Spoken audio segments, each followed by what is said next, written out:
We're going to go to part 2 of our series on water. Now, last night, the Mackenzie country, tonight Canterbury dairy farmers hoping to reduce the environmental impact of their cows by injecting fresh water back into the ground. The approach, called managed aquifer recharge, is being trialled in a part of the plain suffering the most from high nitrate levels coming off dairy farms. As Conan Young reports, the project's backers say it's already making a difference.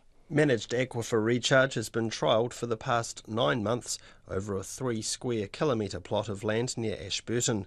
It's cost $750,000 so far, with the bill picked up by local councils and irrigation companies. The chairman of the project, sheep and deer farmer Peter Lowe, says the trial's location is deliberate. 75% of this area is either dairy or dairy support. The site was chosen because there's a historic high nutrient plume centred around or above Tynwald, and also the worst affected spring drains in the Flemington Ashton area.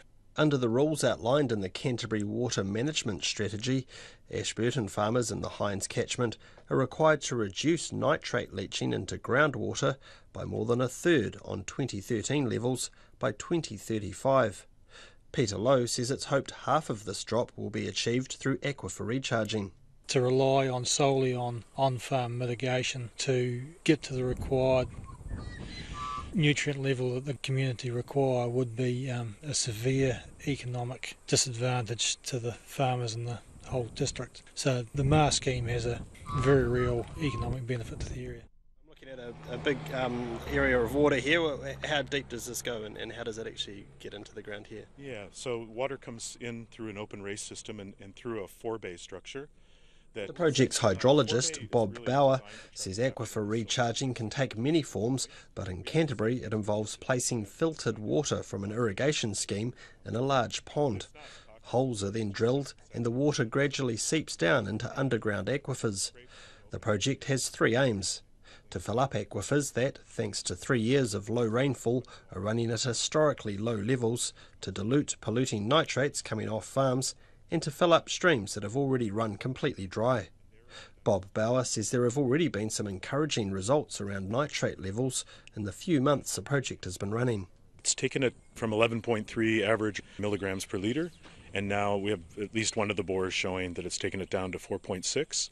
And then what was exciting in those last results, it's the shallow groundwater holds a lot of the nutrients, but it's actually the deep groundwater as well that was on the rise. And it's in this particular result, in at least one of the bores we've seen it go down to 0. However, a Massey University freshwater ecologist, Mike Joy, says he's not seen a single piece of evidence that managed aquifer recharging actually benefits the environment. He says taking water from rivers and putting it underground leads to a number of unintended consequences. Those flows that shape those river valleys and those braided rivers that move across the landscape, so they involve, the terrestrial fauna as well, the birds, everything, the vegetation. So you divert those flows, you intercept that water, and then you have, many effects downstream, including right out to the coast with the opening of river bars. Mike Joy describes the technology as a public relations trick. This is an attempt to fix up mistakes that were made in the past. Clearly we've gone too far in Canterbury. Degrowth is the way we have to think, get the systems back into a sustainable form, which means getting rid of much of the irrigation that's happening there. Mike Joy says the Canterbury Regional Council is following the agenda set by the government around wanting to see an increase in intensive dairy farming on the Canterbury Plains, despite the environmental impact. In Ototahi for Checkpoint, ko Conan Young tēnei.